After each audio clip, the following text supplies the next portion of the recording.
recently released an investigative report into data centers and digital twins. We did this because people are asking the very important question, why do we need all of these data centers?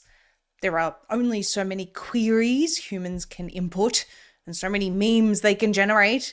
You're talking about masses of land the size of entire cities cropping up like aggressive cancer cells all over the world.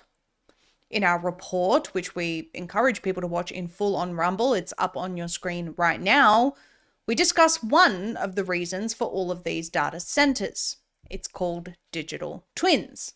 This is a digital version of every single human on Earth, every town, every city, every country, every tree, every blade of grass, and all of Earth, really, for the purpose of maybe some helpful things, but ultimately for the attempt to engineer outcomes, socially engineer populations, and the future. These transhumanists want to be like God. I was speaking to our good friend Mike Adams offline because his hypothesis lines up closely with ours. They are building many digital twins for AI superintelligence to achieve world domination, and there is evidence to prove it. Now, this may seem a simplistic explanation, but we can assure you the details are extraordinary. Mike joins us to elaborate today. Mike Adams, thank you so much for joining us today. We appreciate you being here. Well, thank you, Maria. Always great to join you. What's on your mind today? Well, we have a lot that we need to discuss. You know, you put out a pretty viral post about what are these data centers actually for, and the fact that the public was so interested in answering this question means that it really needs to be further explored, because what they're telling us they need them for, and you know, what we're seeing the public using these data centers for, essentially making cat memes, is certainly does not require thousands of these going up all over the world. And once you put out your hypothesis and I've put out mine, we figured offline that we may have actually tapped into something very, very important. So let's talk about what you have essentially put out there, your hypothesis about these endless simulations that they want to create. Well, okay, to start with, it's pretty obvious that there's not enough demand or revenue available to justify this level of infrastructure build out with all these data centers. So you could say, well, maybe there's just over-investment, over-enthusiasm, because that's happened before with railroads or, you know, .com stocks or whatever. So maybe that's one innocent explanation, but there's another explanation to consider, which is that this is actually a race for superintelligence for world domination. And you know, it's like a space race, but for AI. And actually, we know this race is on, and it's between the United States and China. And that's why the Department of Defense is involved in many of these data center projects. It's why a lot of it's being built in the Virginia area, and some of the approvals have happened through, you know, military kind of loopholes, things like that. National security designations for some of these data centers. So here's the conclusion I came to. As an AI developer myself, you know, I've built several platforms. I've built AI models. I've released open source models. I've built the largest book publishing platform in history, frankly. And, you know, that's brightlearn.ai if people want to check it out. Everything's free. Everything's open source. So I'm a very accomplished AI developer. And what I believe is taking place here is they're going to build billions of simulated 3D worlds, and they're going to use those 3D worlds. They're going to populate them with childlike AI entities so that they can learn and grow like humans at an accelerated time scale, because they can make time pass much faster in the sim worlds compared to our world. So they can have 1,000 years pass in the simulation in maybe 1 month or 1 week or something in our world. And that this is necessary. This is the pathway to advanced superintelligence. And finally, this is exactly the premise of one of the godfathers of AI, Yann LeCun, who's, you know, one of the most talented researchers. He's a French national. He just received €1 billion in VC funding to build models based on 3D experiential learning, which means that these models would gain emotional intelligence, sensory intelligence, because there would be simulated sight and sound and touch and sense of smell, etc., and then you grow an AI entity like a human child with simulated neurology in a simulated 3D world where they experience all the laws of gravity and motion and light and touch and sense and smell and social interaction with other simulated entities in that world at an accelerated timescale where you can give birth to, and I use that term loosely on purpose. You can no, I mean on purpose. Sure. You think they're giving birth to advanced superintelligent AI entities in simulated worlds that require a tremendous amount of compute, like a whole data center, to compute this 3D world, to grow one of these beings that they can then copy their code or their neurology. They're called open weights. You can copy their open weights and you can embody a data center filled with GPUs in our world. And that way you can bring you can summon superintelligence into our world and then weaponize that for world domination. So that's my theory. I think that makes the most sense. I think that's what they're doing.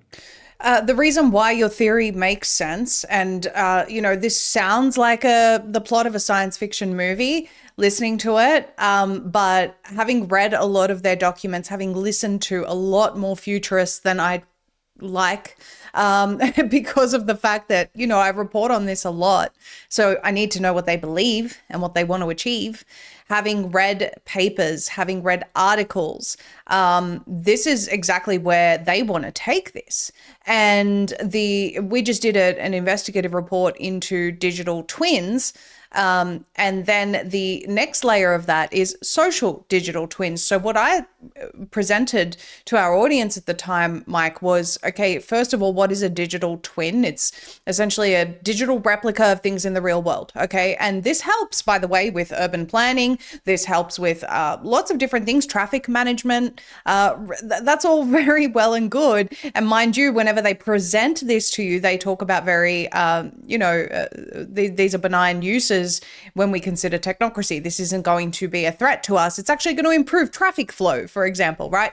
They never tell you about where this could actually be weaponized against you. And in looking through some of their YouTube videos on this topic, they started talking about social digital twins and actually accidentally admitted that they can manufacture outcomes by creating digital twins of cities, countries, and the world, and running simulations on the public and their response and their sentiment, and then algorithmically manipulating the public to the desired outcome. That's what social digital twins are. And that really is exactly what you're talking about, actually, but on a grander scale.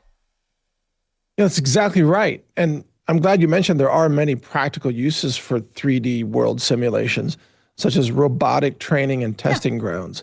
So, you can take your robot, you can digitize your robot's capabilities, you inject it into this 3D world. NVIDIA has one called Cosmos, that's their name for it.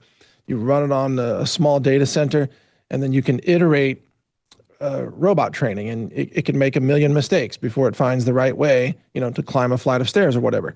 And then you take that winning algorithm and you port it out of the sim world, and then you plug it into your robot in this world, and then it doesn't fall down the stairs. So that is definitely happening. It's also happening with autonomous vehicle training.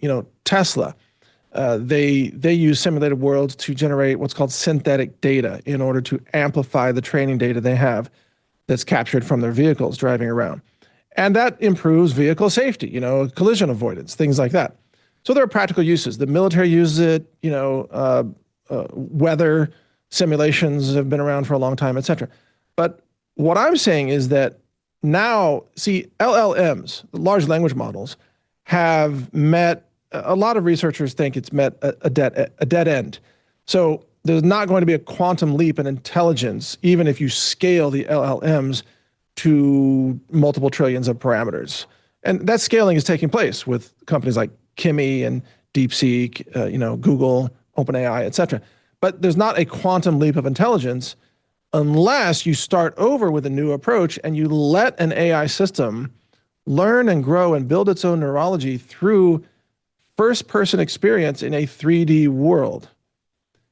And only then will it achieve superintelligence, because there's so much more input happening through vision and sound and touch and emotional experiences with other sims, other entities, et cetera. This is probably going to be, well, I'm certain this is going to be the next quantum leap in intelligence.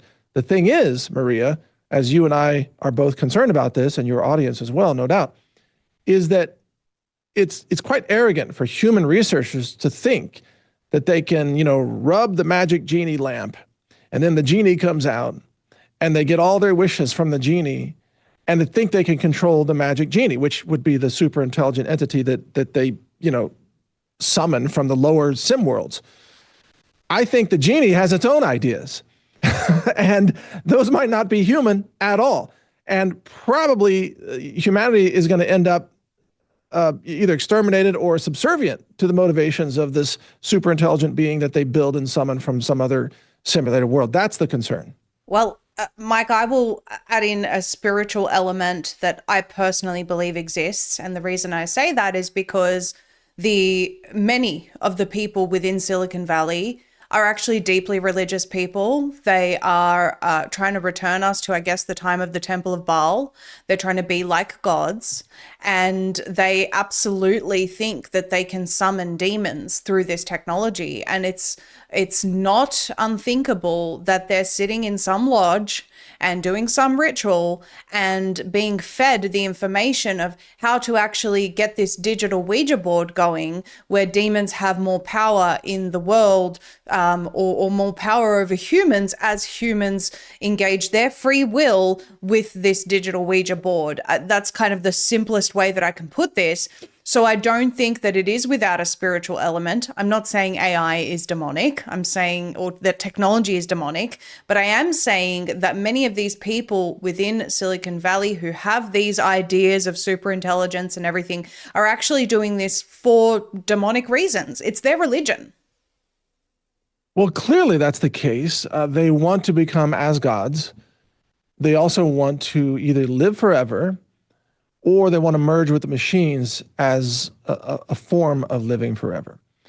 And the fact that they think they can merge with silicon really tells you something about their philosophy. They don't believe in divine creation or the existence of the human soul or the spirit or whatever. They just think that they exist as nothing but biological compute inside a skull. So that's the way they see the world. Now, one way for them to become a god or a godlike being is to build a sim world and then to enter the sim world as a god with cheat codes, basically, through your avatar in that world, wearing VR goggles, etc. So they can build these sim worlds, they can populate them with people, and then they can enter those worlds, and then they can bend the rules of the Matrix, like Morpheus was explaining to Neo. You can bend the rules. This is just a simulation, so you can do anything you want with it. So they would enter as the Neo of those worlds. But that's not really fulfilling because intellectually that that's just a simulated world. If you're one of these people that is egocentric and maniacal, you want to conquer this world, right, for starters, and then you probably want to transcend this world and you want to challenge God himself. And so they need to find super intelligence. They need to try to transcend this world by creating these other beings that have transcended their worlds and seeing what they can learn from them and summon those into this world, and then see if they can go up one more level, challenge this world, transcend this world, kind of challenge the mind of God, or at least meet the mind of God. And from there, who knows what else they have in mind. But this is the way they think. Well, many of them. If they're programming human intelligence into the AI, right? That's what LLMs are. They're trained on human intelligence. What would make us think that people who genuinely, sincerely believe they can summon demons through technology wouldn't be programming demonic intelligence into that technology, right? Like, that's just a no-brainer. Yeah, you're saying it's almost like the default position. I think the default is that they have no empathy for fellow human beings at all. What I'm saying, Mike, is that they are practicing an ancient religion likely from the era of Babylon. That's what a lot of insiders have said, by the way, so if they have access to demons and they are programming human intelligence into the technology that they're spawning, surely they would also be programming the demonic intelligence that they get fed from their demon gods into the tech as well. That's what I'm trying to say. That's how you achieve super intelligence, right? That's one explanation. But I want to be clear that in the minds of a lot of these Silicon Valley people, there's no supernatural input even necessary for them to build a sim world, build a super intelligence, bring it into this world, because that's just copying the open weights of neural nodes. And then they can replicate that in a data center. So from their point of view, I would say some of them are not involved in the demonic rituals, let's say, and maybe there's a group that is. But for those who aren't, for them, this is just, they would call it science. They would call it math and science. And they would not even know what is influencing their desire to do this. Because there could be a demonic influence or a demonic infestation that they're not even aware of, because that exists also, right? Right. And also because of some of their lifestyle habits and some of the evil and some of the the things that they are engaged in behaviorally, I think create vulnerabilities to demonic like occult influence. Sex parties are a big thing in Silicon Valley. Like eyes wide shut kind of stuff. Right, yeah, and exactly. maybe some of them don't even know what they're doing, but that's a real thing that happens quite a bit there, actually. So, and again, I'm not tying all of this into the spiritual, Mike, because I'm acutely aware that a lot of this is just math. Like, I get it. I'm just saying that there would be that element from the upper echelons of these Silicon Valley, minds, the upper echelons. That's what I'm trying to say. And if an actual interdimensional demonic being were able to influence people who have access to this technology, which may be exactly what's happening, then that would make it doubly dangerous, because then they would be basically receiving instructions on how to build and summon these destructive, hellish entities from these other worlds that are created through compute in the data centers. And look, let me just back up and state, the reason that I think this is happening is because I can't think of any other real world demand for so much compute. We're talking about hundreds of acres of data centers, millions of server racks, ultimately maybe more than 1 billion GPUs, consuming a terawatt of power once it's all fully scaled out. I mean, it's unimaginable. You wouldn't need that much compute to run video games for every human being on the planet all at the same time and run all their accounting and all their streaming and all of their, database storage. You wouldn't need that much compute. Clearly there's something else going on here. It's not just AI chatbots and, there's not enough demand for that. It's something else that requires sort of Manhattan Project level of compute. That's what this is. They're building an atomic weapon of intelligence. Right. You said something when you were explaining this recently on InfoWars. You were talking about them essentially, building another dimension, or in their minds they are. And I can agree with you that they do believe that. And then, sort of some of the technologies that they've already deployed to help humans access this other dimension. So VR goggles, for example.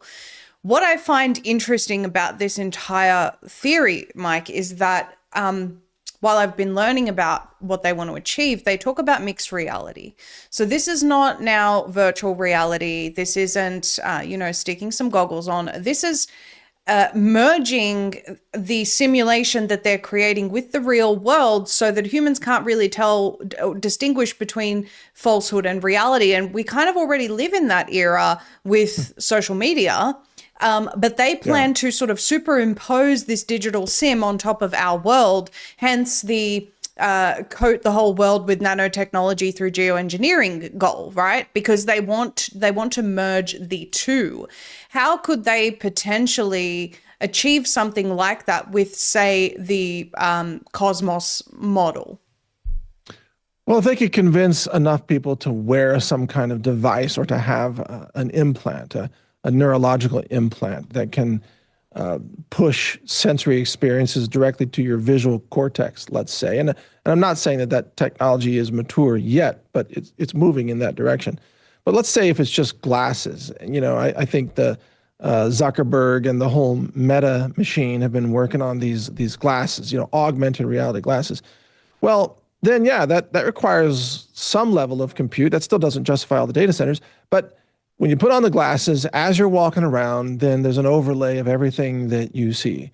Reality gets augmented. The people you meet have pop-ups over them with reminders of, who they are and what they're all about, etc.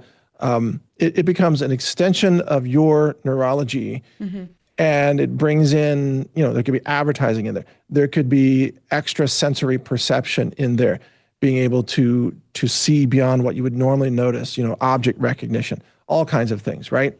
Language translation would be an obvious application of this, but also lots of military applications to be able to designate enemy soldiers that are spotted by drones and then relayed to your glasses, and now you're a super soldier, things like that. I was just about to say what you're describing reminds me of Call of Duty, but go on. Oh yeah, right.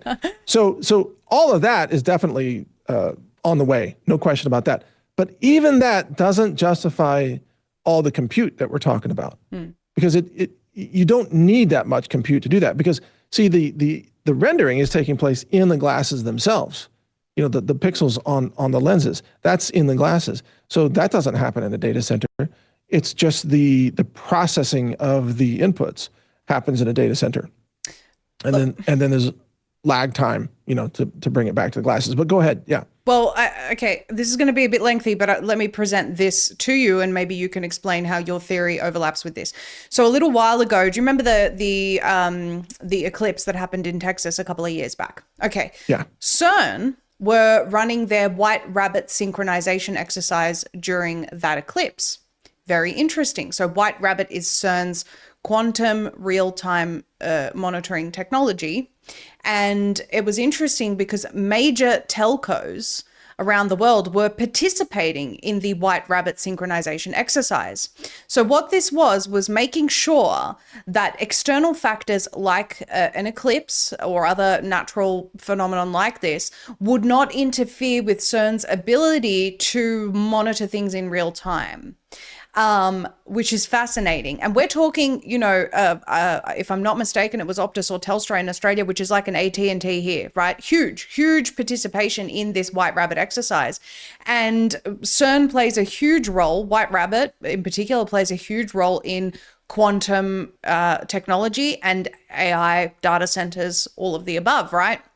My theory, what I'm putting to you is it possible that they need the compute power for, if they were to achieve this mixed reality existence, say brain implants everywhere? They don't need you to get an implant anymore. MIT just admitted that they can give you a brain implant through a vaccine, and self-assembling nanotechnology. I kid you not, November of 2025, MIT admitted to that. So they give everyone these brain implants, and now they superimpose these SIMs onto people without them even realizing that the virtual digital sim is overlapping now with their own reality, with the physical world. And, you've got White Rabbit over there making sure everything's ticking in real time.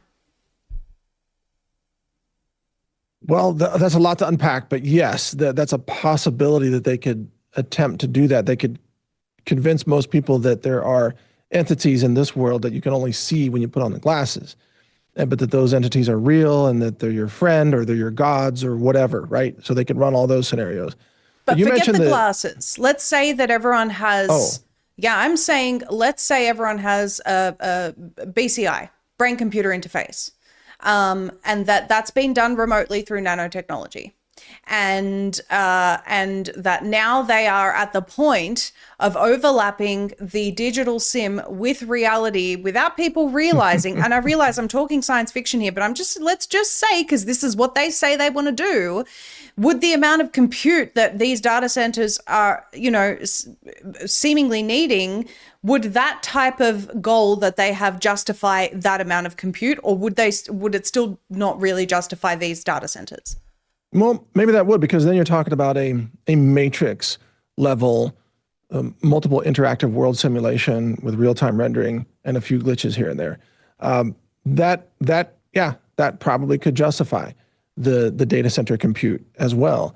But it's interesting that you and I are both talking about building artificial worlds. You're talking about it as an overlay into this world. I'm talking about spawning billions of other simulated worlds separate from this world. but ultimately with the same goal, which is the domination and control of humanity, ultimately leading to the extermination of humanity. Right. Because, ultimately their goal is, and they, those who sit above the globalists that we recognize, these are people behind the curtain. Their goal is to replace almost all of humanity with machine cognition and machine labor, and to prepare Earth for a post-human future.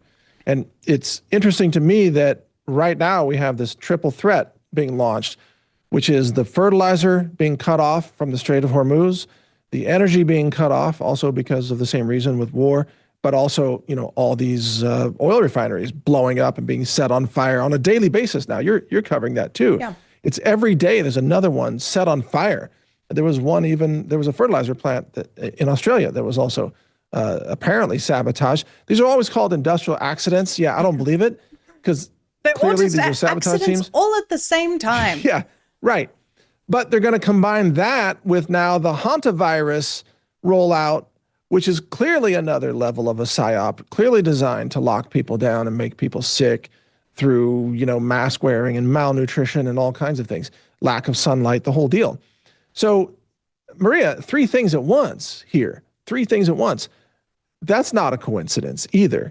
There's an anti-human agenda at work here to rid the world of billions of people at the same time that AI superintelligence is being spawned. Come on. Yeah. Not coincidence. Yeah, absolutely. And just going back to what you said before about, and I want to make this point, even though I've made it many, many times. We're facing an energy crisis worldwide. India, almost 20% of the world's population, just announced lockdowns. But worse than COVID lockdowns, this time people aren't allowed to drive. So it's actually worse than the COVID lockdowns. That just happened, and it seems like the world just didn't even blink at that. It's just normal at this point that we would expect that they would do this to us. So, yeah. And during this crisis that's causing a country as big as India to say, you will now stay home, save energy rather than save lives, they're still accelerating data centers, which require a lot of energy. It is just insane how obvious this is to people like us and, our audience. But just going back to what you were saying before about the billions of worlds that they're spawning and the one that they want to overlay, I'm not saying that is guaranteed that they're going to achieve this, the overlay. I'm saying they've spoken about wanting to do this. They've spoken about wanting to have this digital overlay on top of the real world. In saying all of that, what you're talking about spawning billions of these worlds, absolutely they would be doing that, because the point of social digital twins is engineering outcomes. And, the more that they can run these sims, okay, for example, Lockstep, the document that came out prior to COVID, they could have run that through sims. They probably already did, but anyway, they could have run that through sims until they perfected it to the point where there were no hiccups. Yeah, and look, I want to point out, in order to convince most humans that they've seen something, they don't have to even control their brains or their frontal cortex. All they have to do is create social pressures that you believe you've seen it because other people say that you saw it and that they saw it. I mean, there have been experiments about this, like, subjects in a room with lines drawn on a board, and one of the lines is clearly shorter than the other lines, and you're asked, which line is shorter. But you, the study subject, you don't know that everybody else in the group is part of the study. And they all agree that this long line is the shortest line. Okay, and they tell you, no, that's the short line. And you're like, wait a second, I can see, no, that's wrong. But the vast majority of humans eventually will change their opinion and go along with the herd. Because if everybody else says that's the shortest line, then, you think, well, maybe that's it. Maybe I'm not seeing it correctly. People will believe what they're socially engineered to believe. And if they can combine that with a Project Bluebeam projection in the clouds one day, it's like Jesus in the clouds or whatever, they'll convince a lot of people that that's actually Jesus in the clouds, or a mothership from extraterrestrial origins, or a demon, or an AIET, or whatever they want to do.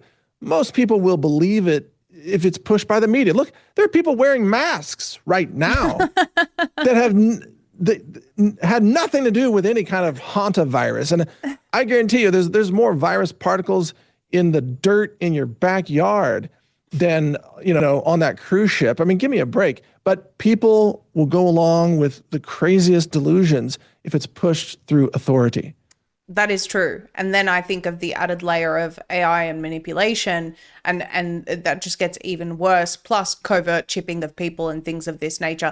I just want to be really clear that I think that people's free will still makes a really big, is a really important factor here, Mike. I don't believe that they can surpass our free will, because that's given by God, and no amount of digital Darwinism is going to actually change that. So I think their efforts are very futile. This discussion is more about what are they actually trying to achieve, and the way that they are railroading communities, classifying these data centers as military operations. Just this week, we also covered a story out of Georgia where they're taking homes now via eminent domain for data centers. It's crazy. It's insane. They are absolutely steamrolling the public to get these erected at lightning speed. Well, yeah, absolutely. And there's no transparency. You're not allowed to know who are the tenants. You're not allowed to see any environmental studies. One of those data centers tapped into the water main and took they stole 30 million gallons of water before that was even found out. The homes had their water pressure plummeted to near zero. So this is actual piracy of water, like water pirates. There was a funny movie back in the 1980s called Ice Pirates, by the way. And now that's become reality. Water pirates are the data centers. They're stealing the land. Through eminent domain. They're stealing the water. They're taking the electricity, and they're destroying the environment with noise pollution, heat pollution, sound pollution, water pollution, and all in order to build the ultimate super intelligent systems to dominate and exterminate humanity. It's not just that they're destroying, human neighborhoods today. It's that the whole purpose of this is to destroy humanity. If there were ever a John Connor moment for humanity, it should be right now. And there is a mass awakening happening, right? Protests in dozens of states are forming up against these data centers. The backlash is coming. Yes, absolutely. The backlash is coming. And then, they've already simulated, if you will, the fact that there will be mass protests on the streets because of the number of people that lose their jobs, and people protesting these data centers. I mean, I think it was Klaus Schwab that actually said that we need to prepare for mass protests, or was it the BlackRock CEO, Fink? I can't remember. One of them, if I remember correctly, it was at a WEF thing, and they said we need to prepare for this because it's coming. So many people will be unemployed that we're going to have to get ready for this. So they've already simulated that, I dare say, already with their existing data centers. Mike, they've been doing this. And of course, the technology that we see is often years behind what they actually have. In one of your talks, and certainly in your article that you wrote about this, you referenced Rizwan Virk. I watched one of his presentations. I think he's a lunatic.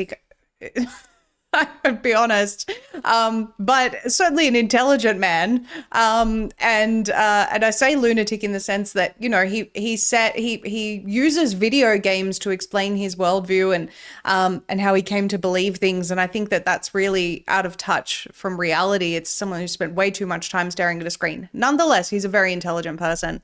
And in one of his talks to Google, he was talking about the different stages that they're planning to go to before they get us to this point of the simulation reality. And these guys are serious about this stuff. What you're talking about, they are serious about it. They're giving talks about this stuff very, very seriously.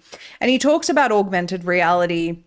Then he talks about openly implanting false memories into people. Stage 8, false memories. Stage 10, downloadable consciousness, and stage 11 is when we finally get to the simulation phase. Now, I'm not saying he wants to implant false memories, but they're certainly talking about humans having false memories. That means that they fully intend, in my view, Mike, to mess with our heads. Well, yeah, for sure. That's been going on for a long time, and they're going to use every piece of technology they can. But for Rizwan, remember, he's a MIT graduate. He used to be a video game designer, and he talks a lot about simulation theory. And I independently agree with many elements of simulation theory of this world, that is a world created by God, engineered by our Creator to be a place where our souls could experience life. And that's almost by definition, that's a construct that was created by an intelligent designer, right? So I agree with that part of it. And when you look at his work, it's very indicative of what I'm talking about with 3D world, simulated 3D worlds being constructed in order to give rise to superintelligence. So where his work, I think, is congruent with what I'm talking about is that the tech industry believes that the way to achieve superintelligence is to build simulated worlds. That's clear at this point, even with LeCun, who I mentioned earlier, the French researcher. So simulated worlds will be the emphasis from here forward to achieve superintelligence, and humans will be thrown to the side. That's very clear. See, I don't think that there's actually a plan to try to implant false memories in humans. I think they're just going to starve billions of humans or kill them off with war or radiation poisoning or power grid collapse. There's really no plan in the future of Earth. There's no plan to keep more than maybe 500 million humans alive, period. So, I mean, and you can see who they're going after first, right? It's the impoverished people of Africa, the Middle East, and Southeast Asia. Those are the countries that are going to be most heavily hit through famine that's coming. Bangladesh, right? India, India's not going to be able to feed all its people. Egypt will have trouble. You're going to have mass death in many African nations as well. And Ethiopia, for example. So that's who they're trying to cull first. But they've been trying this for decades. Remember, they had in South Africa, they were working on self-replicating vaccines where they could vaccinate the black populations of South Africa, and then they would shed those same euthanasia jabs to other black people in South Africa. That was under apartheid. That was part of their research project. They weren't able to perfect it at that time, or they would have unleashed it. But now we have spike protein that's shedding all over the place, and who knows what else they're coming up with. So the technology for mass extermination is now catching up to the evil intent of the globalists for mass extermination. That's where we find ourselves now. 100%. Like they can actually pull it off now. And I agree with you. And what you said just now, India in particular, I mean, many countries, as you highlighted recently when you came on our show, are going to experience famine. And you highlighted India as being one of those. And that is coming at the time when the famine is coming up right behind the entire country being told we need to return to COVID style work from home, video conferencing, plus the added benefit to Mother India of not driving, removing your freedom of movement from you. Right. And he painted it as patriotic. It was very, very dystopian, this speech. And so you're all going to get locked down. You're going to be scared to leave your homes because we're in an energy crisis. You shouldn't be out. And on top of that, certainly not in your car. So if you are starving and if there is a food shortage and you try to drive to get food, you're going to be hit with the full iron fist of the law for doing this during an energy crisis. I even theorized, Mike, that they may class people that try to drive during this as domestic terrorists of some sort because they're putting Mother India or whichever country this is next applied to at risk, right? Well, I could certainly see the Australian government doing exactly that, right? Yeah. And think about Australia, the incredibly long distances between the cities and how much trucking is critical to the food supply and the fuel deliveries in Australia, including more inland. But people don't realize that Australia is such a transportation-dependent nation and continent. The airlines are already getting hit hard in Australia. That's a nation that cannot exist without cheap fuel, frankly. Probably more than any other nation that I can think of. It's not like Europe where everything's right next door. No. you walk 10 minutes, you're in another country. In Europe, but not in Australia. No, you're So, talking a day's drive to get between cities most of the time, if not more. yeah. So, you've got Victoria, Melbourne, and Perth on totally opposite sides of the country. And what a lot of Americans don't realize is you're talking about nearly the same landmass of the United States with less of a population than Texas. So Right. it's crazy. Right. Yeah. Vast distances, and a lot of it very harsh. Yes. As you know, you don't want to get caught without fuel out in the middle of the desert of Australia, But the again, I think that the timing of this is it's so clear, Mike, what they're doing here. It's so clear that they're using this to usher in the next phase of the Great Reset. COVID was phase 1. This is phase 2. The late Dr. Zelenko, God rest his soul, said COVID was child's play compared to what they're going to do next. I am absolutely convinced of that. Before they get to this point, my question for you is, do you think they've already started running these sims with the existing compute? I'm sure they have at a lower level, but they don't yet have enough complexity to build out the superintelligence. But they can simulate human responses. Yes. For sure. And this is, I guess, what they're modeling is as well, by the way. But so you're saying once all of these data centers are there, we will have sort of infinite possibilities of them to be able to run these sims, figure out who the best superintelligence is, how they're going to defeat the will of humanity against X agenda, and basically impose and engineer the world according to what their sim has done in the simulation. I think they'll summon the super intelligent entity into this world. They will allow it to embody an entire data center, so it takes over the full compute of a massive data center with all the energy that it needs, and then they will let that entity run loose over our world and turn our world into an anti-human wasteland. I think that's what they will do, and I think they'll do it on purpose.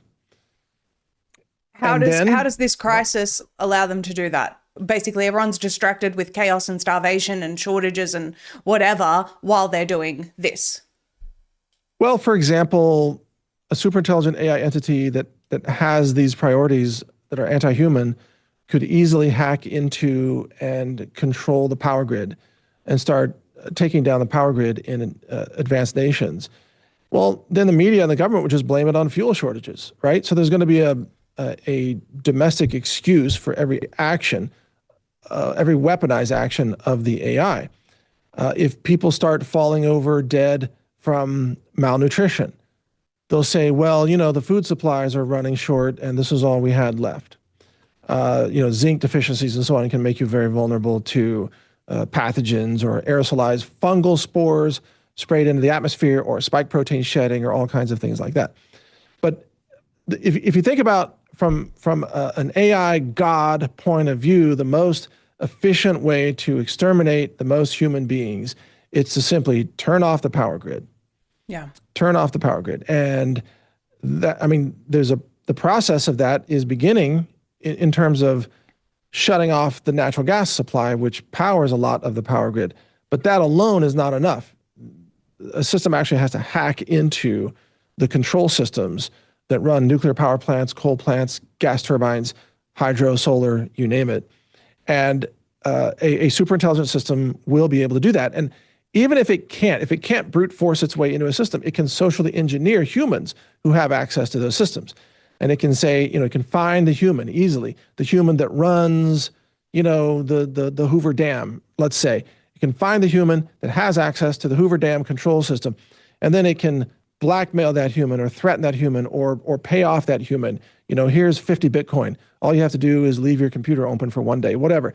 And the AI can get in, and then boom, it's got control over all that hydropower, and it can shut it down. It can cause chaos. It can cause disasters. It can even through geoengineering efforts, it can cause natural disasters that result in loss of human life or everything from drought or crop losses that encourage famine. So there are endless possibilities. And in fact, Maria, you and I as humans, we can't even imagine the possibilities of what an AI superintelligent evil system will come up with, because it's smarter than either of us. Right. And it will come up with things that we couldn't possibly imagine, things that might be totally invisible. So, CRISPR gene edited, fungal spore bioweapon, or tick I think they're biting, doing that right now. Whatever. Yeah, it might be. I think they're already doing that. Yeah. I don't mean to make light of this, but I'm just saying that it is so messed up how far they are. I just saw the thing about them planning on weaponizing fungal spores and spraying them all over the United States. I mean, this is happening as we Isn't that speak. crazy? Farmers are turning up, are finding boxes dumped on their land full of ticks. We know that Bill Gates was doing the weaponized ticks to cause people to have meat allergies. I mean, it's already happening. And I say Bill Gates, I don't think it's him, obviously, but, it's attributed to him.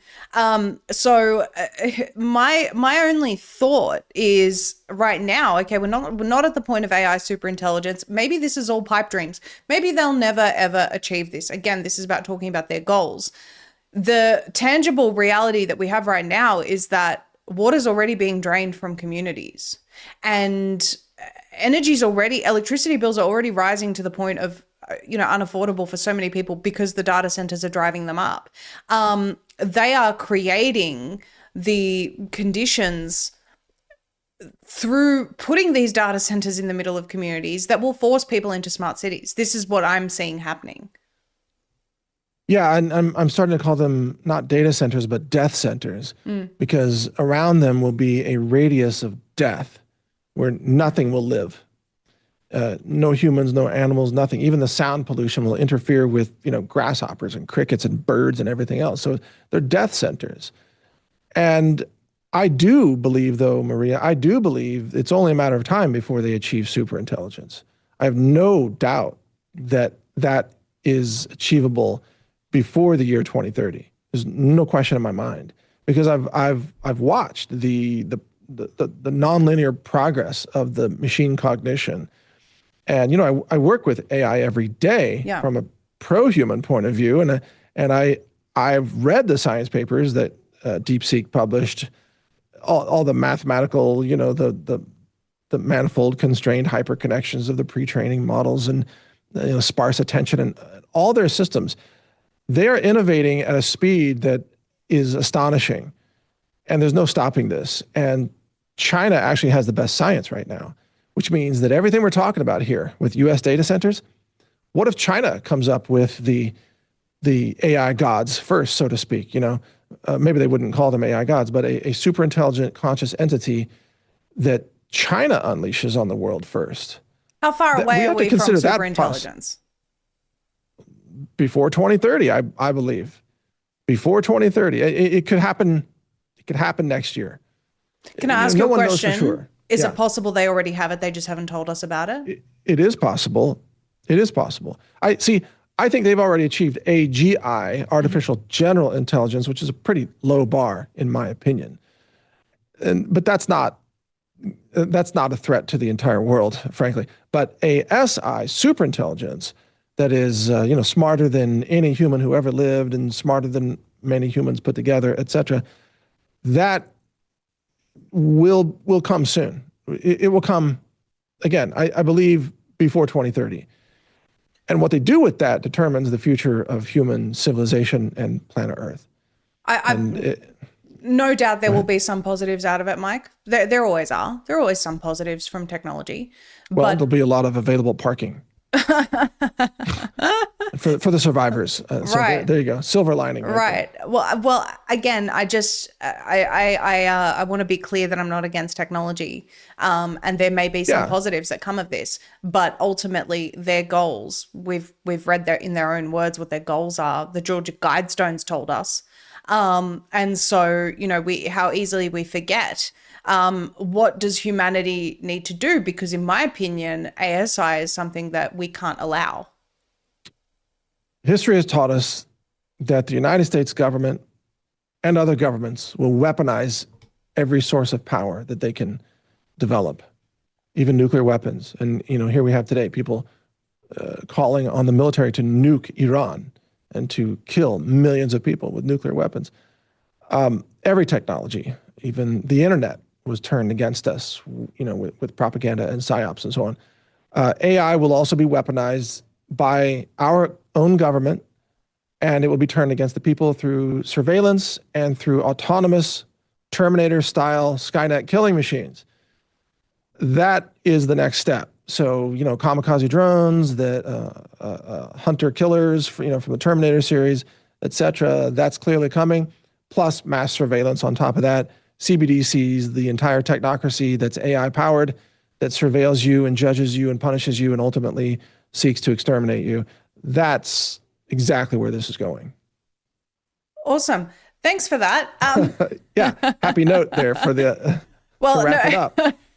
I'll add something to that. I agree with you. I know that that's where this is heading, just from their intentions, their own stated goals. No one, Tucker Carlson, regardless of what people think of him, made a really, really great point recently, which was that none of these people have made the effort to actually sell us any benefits.